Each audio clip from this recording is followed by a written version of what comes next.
کہ مولا علی فرماتے ہیں، مولا علی کون فرماتے ہیں؟ اونچا بولو، کون فرما رہے ہیں؟ مولا علی فرما رہے ہیں۔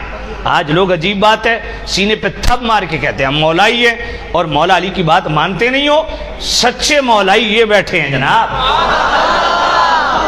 توجہ کرو۔ مولا علی فرماتے ہیں کہ یہ بتا، جب اذان ہوتی تھی تو میں حضور کے پاس ہوتا تھا؟ جی حضور آپ ہوتے تھے مولا علی۔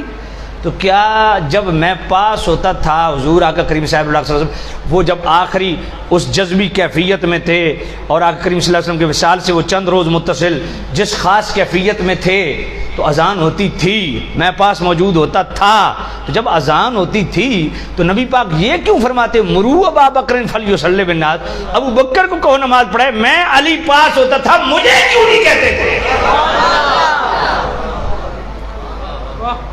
اور پھر خود مولا علی فرما رہے ہیں کہ ایک بی بی نے صدیق اکبر سے یہ معاملہ پھیرنا چاہا، وہ بی بی کون تھی؟ سیدتنا عائشہ صدیقہ تھی، اور وہ حدیث بخاری شریف میں ہے۔ سیدتنا عائشہ صدیقہ عرض کرتی ہیں یا نبی اللہ آپ ابو بکر کی بجائے کسی اور کو حکم دیں نماز پڑھے، ابو بکر رقیق القلب ہے، آپ کی عدم موجودگی میں نماز نہیں پڑھا سکیں گے۔ مصطفیٰ کریم نے فرمایا میں نے 3 مرتبہ اللہ کی بارگاہ میں علی کے متعلق عرض کی کہ علی کو مصلی پہ کھڑا کر دوں، اللہ کی طرف سے بھی یہی جواب آیا کہ ابو بکر کی موجودگی میں کوئی مصلی پہ کھڑا نہیں۔ اعلی حضرت کا نام لینے والے جو تھپ مار کے کہتے ہیں ہم مولائی ہیں، وہ بھی اس حدیث کو کھا جاتے، بیان نہیں کرتے، ڈنڈی مارتے۔ توجہ کرو، پھر حضرت ام المومنین ام حفصہ نے بھی عرض کیا، نبی پاک نے فرمایا نہیں ابو بکر نماز پڑھے۔ تو مولا علی فرماتے ہیں جب ابو بکر کو مصطفیٰ کریم نے فرمایا فلما قبض رسول اللہ صلی اللہ علیہ وسلم نظرنا فی امورنا، مولا علی فرماتے ہیں جب مصطفیٰ کریم پردہ کر گئے تو ہم نے اپنے امور میں اپنے معاملات میں جو ہے وہ غور و فکر کیا کہ ہم میں کون، ہم میں سے کون ہے جو مصطفیٰ کا جانشین، مصطفیٰ کا نائب مناب، مصطفیٰ کریم کا خلیفہ بلا فاصل بننے کا اہل کون ہے؟ تو مولا علی فرماتے فاخترنا لدنیانا من رضیہ رسول اللہ صلی اللہ علیہ وسلم لدیننا۔ اللہ اکبر۔ مولا علی فرماتے ہیں اس ابو بکر کو ہم نے اپنی دنیا کی خلافت کے لیے چن لیا جس ابو بکر کو مصطفیٰ کریم نے اپنی ہوتے ہوئے ظاہری زندگی میں موجودگی میں جس ابو بکر کو ہمارا دین کا امام بنایا تھا، اس ابو بکر کو ہم نے دنیا کا امام ہم نے بنایا ہے۔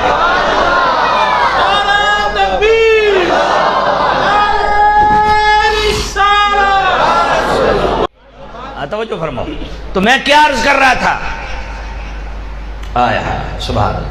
مولا علی فرماتے ہیں بولو بولو بولو، مولا علی فرماتے ہیں کہ ہم نے اس ابو بکر کو اپنی دنیا کی امامت کے لیے چن لیا جس ابو بکر کو مصطفیٰ نے ہمارا دین کا امام خود بنایا۔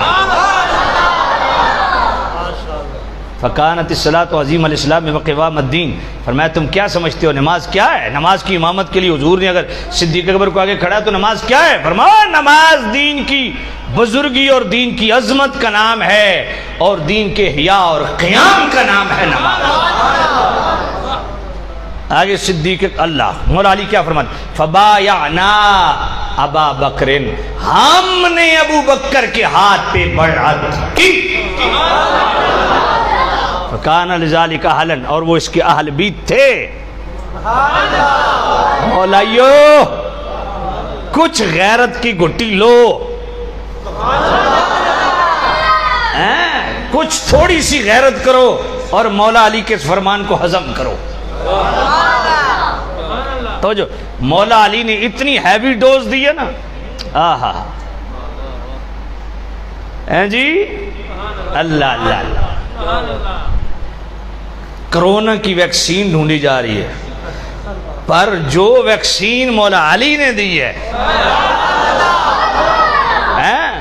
وہ 1400 سال بعد بھی بڑا اثر کر رہی ہے جی۔ توجہ کرنا، میں مولا علی کی ویکسین، کیونکہ ایک تو وہ کرونا ہے نا، ادھر بھی مرو نا، سمجھ گئے؟ ایک ادھر مذہبی کرونا بھی ہے. تو سنو مولا علی کیا فرماتے ہیں, اپنا عقیدہ درست کرو. میں بڑی ذمہ داری سے آپ کی خدمت میں عرض کر رہا ہوں. مولا علی فرماتے ہم نے ابو بکر کے ہاتھ پہ بیعت کی اور وہ اسکیال بھی تھے, اور لم یختلف علیہ منا اسنان, اور اس میں ہم میں سے کسی نے اختلاف بھی نہیں کیا. فادیت الی ابی بکر حقہ وعرفت له طاعتہ. مولا علی فرماتے ہیں ابو بکر کو خلیفہ بلا فصل کی صورت میں ابو بکر کے ہاتھ پہ بیعت کر کے میں نے ابو بکر کو اس کا حق دیا اور ابو بکر کی اطاعت کو اپنے آپ پر لازم جانا. اب ذرا توجہ کرنا, ایک نئی واردات شروع ہو گئی ہے. کون سی؟ کہتے ہیں جی ابو بکر تو جناب ظاہری طور پہ خلیفہ بلا فصل ہے نا, ظاہری طور پہ. مولا علی باطنی طور پہ خلیفہ بلا فصل ہیں. میں نے کہا اچھا, میں نے کہا یہ بات ہے؟ کہا جی جی, کہ خلیفہ بلا فصل دنیاوی اعتبار سے صدیق اکبر اور روحانی اعتبار سے مولا علی. میں نے کہا یہ تقسیم کدھر سے لائے ہو, یہ تقسیم کدھر سے لائے ہو؟ توجہ ہے کوئی نہیں ہے. میں نے کہا مجھے بتاؤ, آج اس 1400 سال کے بعد آج کا پیر اپنے نالائق پتر کو جبہ و دستار عطا فرماتا ہے تو وہ اس کا دنیاوی خلیفہ ہوتا ہے یا دینی اور روحانی خلیفہ ہوتا ہے؟ سمجھ نہیں آئی ہے. تو آج کے سجادہ نشین کا نالائق پتر اگر روحانی نائب ہے تو وہ صدیق اکبر. عجیب تماشا ہے بھائی. اب ذرا توجہ کر رہا, میں کہتا ہوں کم از کم یہ بات تو تسلیم شدہ ہے نا. فبایعنا ابا بکر, مولا علی خود فرماتے ہیں میں نے ابو بکر کے ہاتھ پہ بیعت کی. میں نے کہا بیعت کس لیے کی؟ کہا ظاہری خلافت کی. تو میں نے کہا کیا باطنی خلافت کے لیے بیعت کی ضرورت ہے؟ کہا جی. تو میں نے کہا باطنی خلیفہ بلا فصل کون ہے؟ کہا جی مولا علی. میں نے کہا اچھا.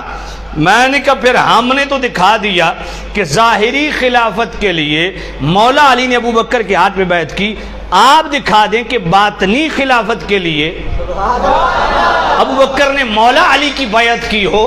جتنی بھی گدیاں چل رہی ہیں سب کو سلام, مگر بیعت کو بیچ سے نکال دیں,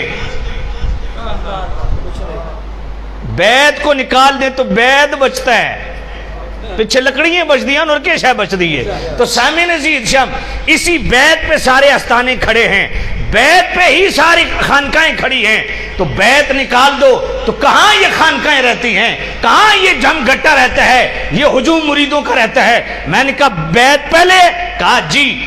میں نے کہا پیر سے فیصلہ بھی ملے گا, کہا جی. میں نے کہا مجھے بتاؤ کہ جس طرح روحانی خلافت کے لیے بیعت ضروری ہے, باطنی خلافت کے لیے بیعت ضروری ہے, ظاہری خلافت کے لیے اس طرح بیعت ضروری ہے, کیا باطنی خلافت کے لیے بیعت ضروری ہے؟ کہا جی. میں نے کہا پھر دکھاؤ کہ ابو بکر نے مولا علی کی بیعت کی ہو. اگر نہیں کی اور نہیں کی تو پھر سلسلہ نقشبندیہ کس سے چلا؟ صدیق اکبر پاک سے. تو پھر سلسلہ نقشبندیہ تو ویسے ہی فارغ ہو جائے گا کیونکہ بغیر بیعت کے چل رہا ہے. اگر صدیق اکبر نے مولا علی کی بیعت نہیں کی اور نہیں کی تو پھر سلسلہ نقشبندیہ تو ویسے ہی فارغ ہو جائے گا. اگر یہ کہا جائے کہ باطنی طور پہ خلیفہ بلا فصل مولا علی ہیں تو پھر جس طرح ظاہری خلافت کے لیے مولا علی نے ابو بکر کی بیعت کی, باطنی خلافت کے لیے ابو بکر کو مولا علی کی بیعت کرنی چاہیے. تو وہ ثابت کرو. اگر وہ نہیں تو سلسلہ نقشبندیہ کدھر جائے گا؟ بات سمجھ آئیے کوئی نہیں؟ پھر یہ تمہارے چکر ہے.